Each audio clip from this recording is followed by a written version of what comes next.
देहिमेतनियं कृष्ण त्वाम अहम शरणं गतः। श्रीरामचंद्राभ्यां नमः। श्री वाल्मीकि रामायण प्रथम खंड बालकांड अष्टादश सर्गः। राजाओं का ऋष्यशृंग को विदा करके राजा दशरथ का रानियों सहित पुरी में आगमन। श्री राम, भरत, लक्ष्मण तथा शत्रुघ्न के जन्म, संस्कार, शील, स्वभाव एवं सद्गुण, राजा के दरबार में विश्वामित्र का आगमन और उनका सत्कार। ओम नमः शिवाय, ओम नमः शिवाय, ओम नमः शिवाय। ओम नमो भगवते वासुदेवाय। ओम देवकी सुत गोविंद वासुदेव जगतपति देहिमेतनियं कृष्ण त्वाम अहम शरणं गतः। निवृत्ते तु कतौ तस्मिन्, निवृत्ते तु क्रतौ तस्मिन्, हयमेधे महात्मनः प्रतिगृह्यामराभागान् प्रति जगमुर्यथागतम्। समाप्तदीक्षा नियमः पत्नीगणसमन्वितः, प्रविवेश पुरीं राजा साभृत्य बलवाहनः। यथार्हं पूजितास्तेन राज्ञा च पृथ्वीश्वराः, मुदिताः प्रयायुर्देशान् प्रणम्य मुनिपुङ्गवम्। श्रीमतां गच्छतां तेषां स्वागृहाणि पुरात्, ततः बलानि राज्ञां शुभ्राणि प्रहृष्टानि चकाशिरे। गतेषु पृथ्वीशेषु राजा दशरथः पुनः, प्रविवेश पुरीं श्रीमान् पुरस्कृत्य द्विजोत्तमान्। शान्तया प्रययौ सार्धं ऋष्यशृङ्गः सुपूजितः, अनुगम्यमानो राज्ञा चासानुयात्रेण धीमितः। एवं विसृज्य तान् सर्वान् राजा सम्पूर्णमानसः, उवास सुखी तस्तत्र पुत्रोत्पत्तिं विचिन्तयन्। ततो राज्ये समाप्ते तु ऋतूनां षट्समत्ययुः, ततश्च द्वादशे मासे चैत्रे नवमिके तिथौ, नक्षत्रे दितिदैवत्ये स्वोच्च संस्थेषु पंचसु, ग्रहेषु कर्कटे लग्ने वाक्यता बिन्दुना सह। प्रोद्यमाने जगन्नाथं सर्वलोको नमस्कृतं, कौसल्या जनयद रामं दिव्यलक्षण संयुतम्। ओम नमः शिवाय, ओम नमः शिवाय। ओम नमो भगवते वासुदेवाय। ओम देवकी सुत गोविंद वासुदेव जगतपति देहिमेतनियं कृष्ण त्वाम अहम शरणं गतः।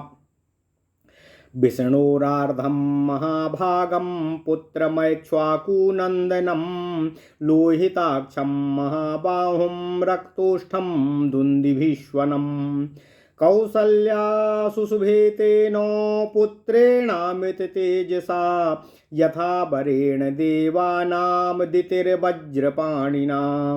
भरतो नाम कैकेय्यां यज्ञे सत्यपराक्रमः, साक्षाद् विष्णु चतुर्भागः सर्वै समुदितो गुणे। अद्य लक्ष्मण शत्रुघ्नो सुमित्रा जनयत सुतौ, वीरौ सर्वास्त्र कुशलौ विष्णुरर्ध समन्वितौ। पुण्ये जातस्तु भरतो मीनलग्ने प्रसन्नधीः, सार्पे जातौ तु सौमित्री कुलीरेभ्युदिते रवौ। राज्ञः पुत्रा महात्मानश्चत्वारो जज्ञिरे पृथक्, गुणवन्तोऽनुरूपाश्च रुच्या पृष्ठप्रपोदमाः। जगुः कलं च गन्धर्वा नन्रतुश्चाप्सरोगणाः, देवदुन्दुभयो नेदुः पुष्पवृष्टिश्च खातपतत। उत्सवश्च महानासीदयोध्यायां जनाकुलः, रथ्याश्च जनसम्बन्धा नटनर्तक संकुलाः। ओम नमः शिवाय। गायनैश्च वीराबिण्ड्यो वादनैश्च तथा परे, विरेजुर्विपुलास्तत्र सर्वरत्न समन्विता। प्रदेयांश्च ददौ राजा सूतमागधबन्दिनाम, ब्रह्माणेभ्यो ददौ वित्तं गोधनानि सहस्रशः। अतीत्यैकादशाहं तु नामकर्मं तथा करोत्, ज्येष्ठं रामं महात्मानं भरतं कैकेयीसुतं। सौमित्रिं लक्ष्मणमिति शत्रुघ्नं परं तथा, वसिष्ठः परमप्रीतो नामा कर्माणि कुरुते तदा। ओम नमः शिवाय, ओम नमः शिवाय, ओम नमः शिवाय। ब्रह्मणान् भोजयामासो पौरजानपदानपि अददद ब्रह्मणानां चारत्नौघ ममलं बहु।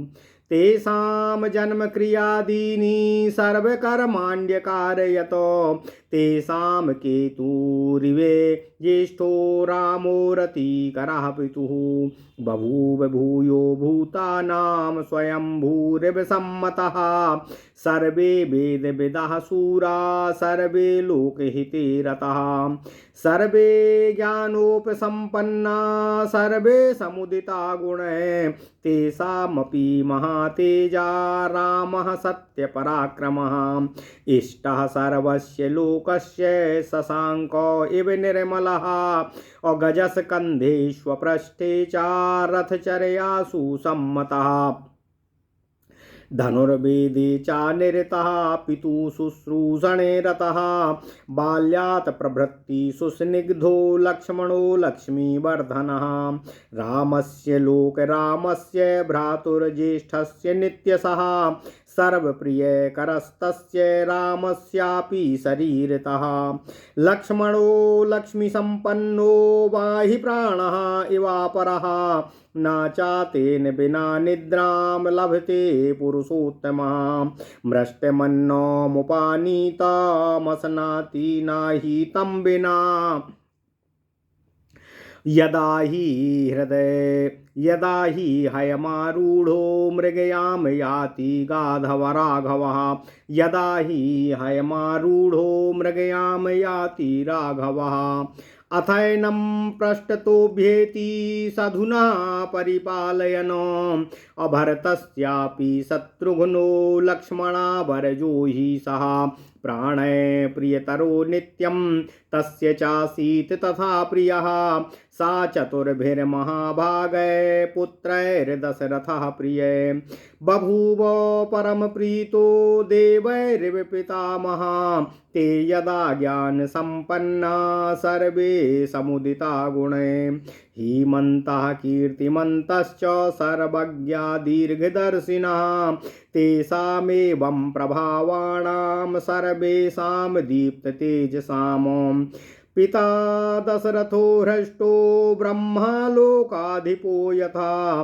ते चापि मनुजव्याघ्राः वैदिकाध्यायने रताः। पितृशुश्रूषणरता धनुर्वेदे चानिष्ठिताः। अथ राजा दशरथस्तेषां दारक्रियां प्रति चिन्तयामास धर्मात्मा सोपाध्यायः सबान्धवः। तस्य चिन्तयमानस्य मन्त्री मध्ये महात्मनः अभ्यागच्छन् महातेजा विश्वामित्रो महामुनिः। साराज्ञो दर्शनाकाङ्क्षी द्वाराध्यक्षानुवाचः।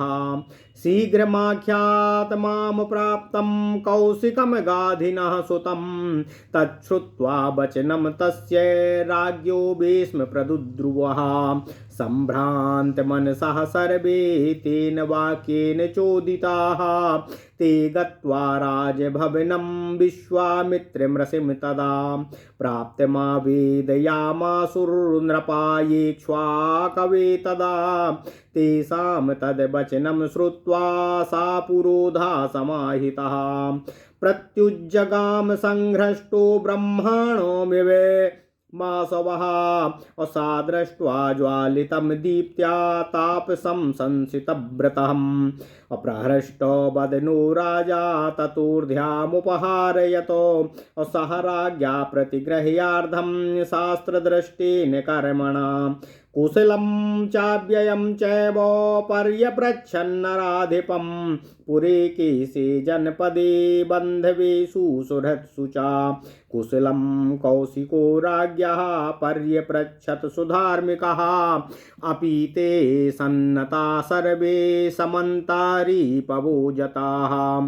दैवं च मानुषं चैव कर्मं ते दैवं च मानुषं चैव कर्म ते साध्वनुष्ठितं वसिष्ठं च समागम्य कुशलं मुनिपुङ्गवः ऋषींश्च तान् यथा न्यायं महाभागो उवाचः ते सर्वे हृष्टमनसस्तस्य राज्ञो निवोसिनं विविशुः पूजितास्तेन निषेधुश्च यथार्हतः अथ हृष्टो मना राजा विश्वामित्रं महामुनिम् उवाच परमोदारो हृष्टतमभिपूजयन् यथा मृतस्य सम्प्राप्तिर्यथा वर्षामनूदके यथा सदृशदारेषु पुत्रजन्मा प्रजस्य वै यथा सदृशदारेषु पुत्रजन्मा प्रजस्य वै अप्रणष्टस्य यथा लाभो यथा हर्षो महोदयः तथैवागमनं मन्ये स्वागतं ते महामुने कं चाते परमं कामं करोमि किमु हर्षितः पात्रभूतोऽसि मे ब्रह्मन् दिष्टया प्राप्तोऽसि मानद अद्य मे सफलं जन्म जीवितं चासु जीवितम्। ओम नमः शिवाय, ओम नमः शिवाय। यस्माद् विप्रेन्द्रमद्राक्षं सुप्रभाता निशा मम पूर्वं राजर्षि शब्देन तपसा द्योतितप्रभः ब्रह्मर्षित्वा मनुप्राप्तः पूज्योऽसि बहुधा मया तदद्भुतं भूद्विप्र पवित्रं परमं परम् शुभक्षेत्र गतश्चाहं तव संदर्शनात् प्रभो ब्रूहि यत् प्रार्थितं तुभ्यं कार्यमागमनं प्रति इच्छान्युग्रहीतोऽहं त्वदर्थं परिव्रज्यये कार्यस्य न विमर्शं च गन्तुमर्हसि सुव्रत कर्ता चाहं शेषेण दैवतं हि भवान् मम अमम चाय मनुप्राप्तो महानभ्युदयो द्विज तवागमनजः कृत्स्नो धर्मश्चानुत्तमो द्विजः। ओम नमः शिवाय। इति हृदयं सुखं निशम्य वाक्यम् इति हृदये सुखं निशम्य वाक्यम् अश्रुतिशोकमात्मवता विनीतमुक्तं प्रथितगुणयसा गुणैर्विशिष्टा परम ऋषिः परमं जगामहर्षम्। ओम नमः शिवाय, ओम नमः शिवाय, ओम नमः शिवाय। ओम नमो भगवते वासुदेवाय। ओम देवकी सुत गोविंद वासुदेव जगतपति देहिमे तनियम कृष्ण त्वाम अहम शरणम गता। श्री रामचंद्राभ्यां नमः। श्रीमद् वाल्मीकि रामायण प्रथम खंड बालकांड 18वां सर्ग। ओम नमः शिवाय। राजाओं तथा ऋषि श्रृंग को विदा करके राजा दशरथ जी का रानियों सहित अयोध्यापुरी में आगमन। श्री राम, भरत, लक्ष्मण तथा शत्रुघ्न के जन्म संस्कार, शील, स्वभाव एवं सद्गुण, राजा के दरबार में विश्वामित्र का आगमन और उनका सत्कार। ओम नमः शिवाय, ओम नमः शिवाय। नारद जी कहते हैं, हे सनत कुमार ऋषियों, महामना राजा दशरथ का यज्ञ पूर्ण होने पर देवता लोग अपना अपना भाग लेकर जैसे आए थे वैसे ही अपने अपने धाम को वापस चले गए। दीक्षा का नियम समाप्त होने पर राजा अपनी पत्नियों को साथ लेकर सेवक और सैनिकों और सवारियों सहित अपनी पुरी में प्रविष्ट हुए। भिन्न भिन्न देशों के राजा भी उनके यज्ञ में सम्मिलित होने के लिए जो पधारे हुए थे, महाराज दशरथ द्वारा यथावत सम्मानित हो मुनिवर वशिष्ठ तथा ऋष्य श्रृंग को प्रणाम करके प्रसन्नतापूर्वक अपने अपने देश को प्रस्थान कर गए। अयोध्यापुरी में अपने घर को जाते हुए श्रीमान नरेशों के शुभ सैनिक अत्यंत हर्षमग्न होने के कारण बड़ी ही शोभा पा रहे थे। हे ऋषियों, उन राजाओं को विदा होने पर श्रीमान महाराज दशरथ ने श्रेष्ठ ब्राह्मणों को आगे करके अपनी पुरी में प्रवेश किया। राजा द्वारा अत्यंत सम्मानित हो ऋष्य श्रृंग मुनि भी शांता के साथ अपने राजा द्वारा अत्यंत सम्मानित होकर ऋष्य श्रृंग मुनि भी अपने शांता के साथ अपने आश्रम को प्रस्थान कर गए। उस समय सेवकों सहित बुद्धिमान महाराज दशरथ कुछ दूर तक उनके पीछे पीछे उनका सत्कार करते हुए उन्हें पहुंचाने गए। इस प्रकार उन सब अतिथियों को विदा करके सफल मनोरथ हुए राजा दशरथ पुत्रोत्पत्ति की प्रतीक्षा करते हुए वहां अपने राज्य में बड़े सुख से निवास करने लगे। यज्ञ समाप्ति के पश्चात जब 6 ऋतुएं बीत गईं, तब 12वें मास में चैत्र के शुक्ल पक्ष की 9वीं तिथि को पुनर्वसु नक्षत्र एवं कर्क लग्न में कौशल्या देवी ने दिव्य लक्षणों से युक्त सर्वलोक वंदित जगदीश्वर श्रीहरि विष्णु अवतार श्री राम को जन्म दिया। उस समय सूर्य, मंगल, शनि, गुरु और शुक्र ये 5 ग्रह अपने अपने उच्च स्थान में विराजमान थे तथा लग्न में चंद्रमा के साथ बृहस्पति विराजमान थे। वे भगवान श्रीहरि विष्णु स्वरूप हविष्य या खीर के आधे भाग से प्रकट हुए थे। कौशल्या के महाभाग पुत्र प्रभु श्री राम इक्ष्वाकु कुल का आनंद बढ़ाने वाले थे। उनके नेत्रों में कुछ कुछ लालिमा थी। उनके ओठ लाल, भुजाएं बड़ी बड़ी और स्वर दुंदुभी के समान गंभीर और उच्च था। उस अमित तेजस्वी पुत्र से महारानी कौशल्या को बड़ी ही शोभा हुई, ठीक उसी तरह जैसे सूर्यश्रेष्ठ वज्रपाणी इंद्र से देवमाता अदिति सुशोभित हुई थीं। इसके बाद कैकेयी को सत्य पराक्रमी भरत का जन्म हुआ, जो साक्षात भगवान श्रीहरि विष्णु के स्वरूपभूत पायस खीर के चतुर्थांश से भी न्यून भाग से प्रकट हुए थे।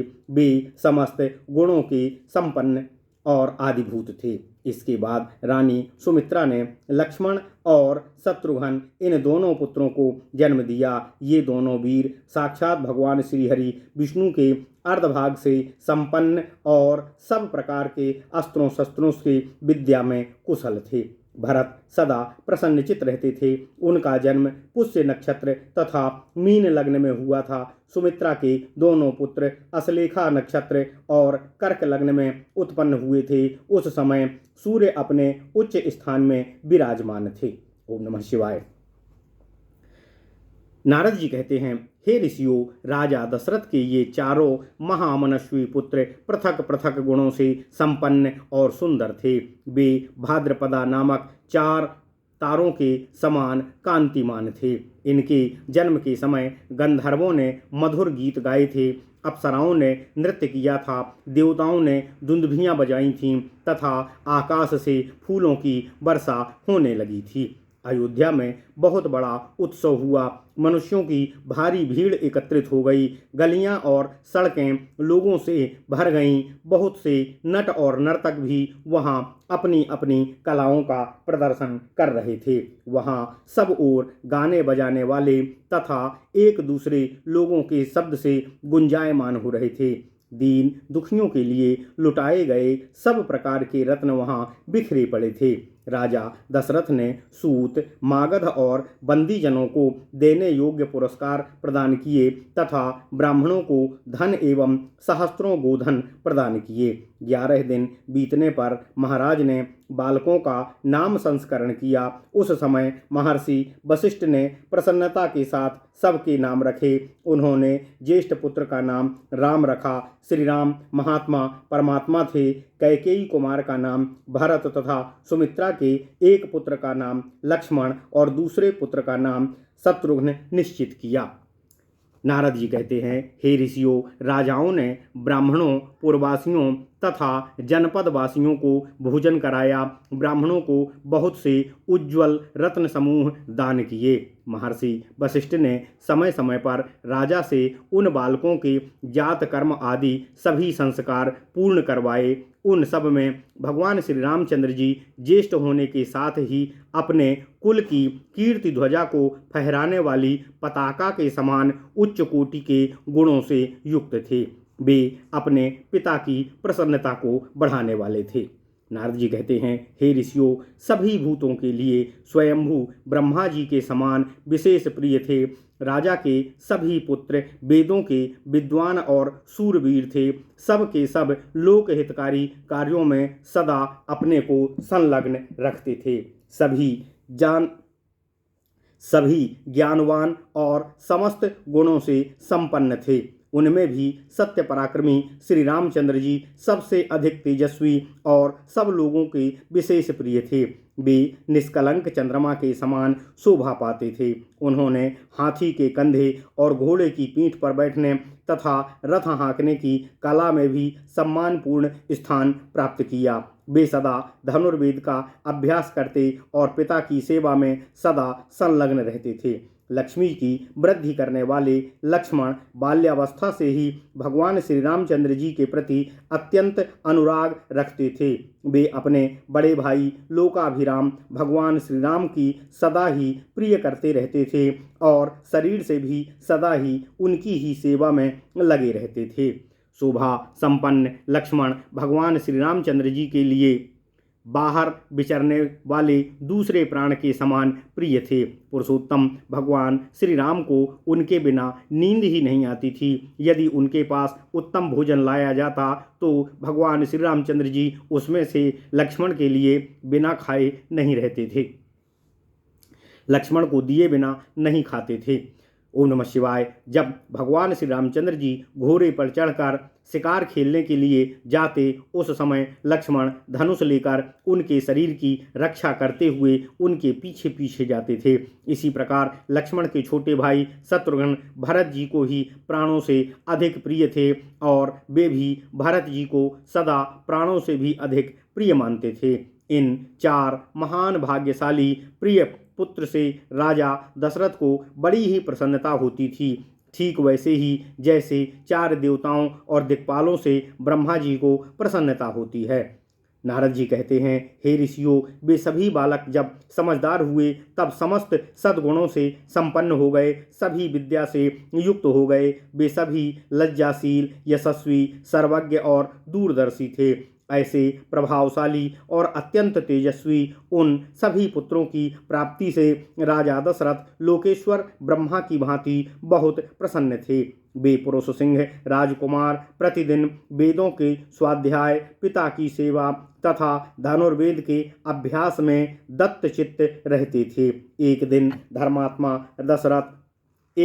धर्मात्मा राजा दशरथ पुरोहित तथा बंधु बांधुओं के साथ बैठकर पुत्रों के विवाह के विषय में विचार कर रहे थे। मंत्रियों के बीच में विचार करते हुए उन महामना नरेश के यहाँ महातेजस्वी मुनि विश्वामित्र जी का आगमन हुआ। वे राजा से मिलना चाहते थे। उन्होंने द्वारपालों से कहा, आप लोग शीघ्र जाकर महाराज को सूचना दो कि कुशिक वंशी गाधिपुत्र विश्वामित्र आए हुए हैं। उनकी यह बात सुनकर वे द्वारपाल दौड़े हुए राजा दशरथ जी के रनिवास में गए। वे सब विश्वामित्र के उस वाक्य से प्रेरित होकर मन ही मन घबराए हुए थे। राजा के दरबार में पहुंचकर उन्होंने इक्ष्वाकुकुल नंदन अवध नरेश से कहा, हे महाराज, महर्षि विश्वामित्र पधारे हुए हैं। उनकी यह बात सुनकर राजा सावधान हो गए। उन्होंने पुरोहितों को साथ लेकर बड़े हर्ष के साथ महाराज ऋषि विश्वामित्र की आगवानी की, मानो देवराज इंद्र का ब्रह्मा जी स्वागत कर रहे हों। विश्वामित्र जी कठोर व्रत का पालन करने वाले महान तपस्वी थे। वे अपने तेज से प्रज्वलित हो रहे थे। उनका दर्शन करके राजा का मुख प्रसन्नता से खिल उठा और उन्होंने महर्षि को अर्घ्य निवेदन किया। राजा का वह अर्घ्य शास्त्रीय विधि के अनुसार स्वीकार करके महर्षि ने उनसे कुशल मंगल पूछा। धर्मात्मा विश्वामित्र ने क्रमशः राजा के नगर, खजाना, राज्य, बंधु बांधव तथा मित्र वर्ग आदि के विषय में कुशल प्रश्न किया। राजा, हे राजन, आपके राज्य की सीमा के निकट रहने वाले शत्रु राजा आपके समक्ष नतमस्तक तो रहते हैं। आपने उन पर विजय तो प्राप्त की है ना? आपके यज्ञ याग आदि, देव कर्म और अतिथि सत्कार आदि मनुष्य कर्म तो अच्छी तरह से संपन्न हो रहे हैं ना? इसके बाद महाभाग मुनिवर विश्वामित्र जी ने वशिष्ठ जी तथा अन्यान्य ऋषियों से मिलकर उन सब का यथावत कुशल समाचार पूछा। फिर भी सब लोग प्रसन्न चित्त होकर राजा के दरबार में गए और उनके द्वारा पूजित हो यथा योग्य आसनों पर आसीन हुए। तदनंतर प्रसन्न चित्त परम उदार राजा दशरथ ने पुलकित होकर महामुनि विश्वामित्र की प्रशंसा करते हुए उनसे निवेदन किया, हे महामुने, जैसे किसी मरण धर्मा मनुष्य को अमृत की प्राप्ति हो जाए, निर्जल प्रदेश में पानी बरस जाए, किसी संतानहीन को अपने अनुरूप पत्नी के गर्भ से पुत्र प्राप्त हो जाए, खोई हुई निधि मिल जाए तथा किसी महान उत्सव से हर्ष का उदय हो, उसी प्रकार आपका यहाँ शुभागमन हुआ है। ऐसा लगता है, मैं ऐसा मानता हूँ आपका स्वागत है। आपके मन में ऐसी कौन सी कामना है जिसको मैं हर्ष के साथ आपके लिए पूर्ण करूं और प्रसन्नता को प्राप्त हूं। हे ब्राह्मण, आप मुझसे सब प्रकार की सेवा लेने के योग्य तथा उत्तम पात्र हैं।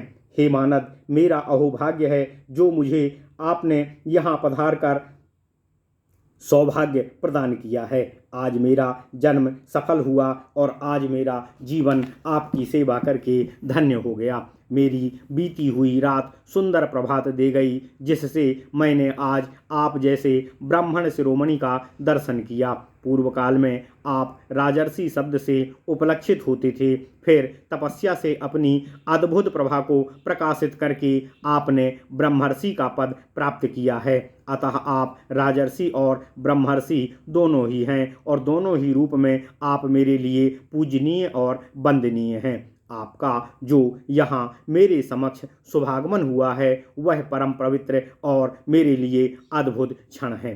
हे प्रभु, आपके दर्शन से आज मेरा घर तीर्थ के समान पुण्य हो गया।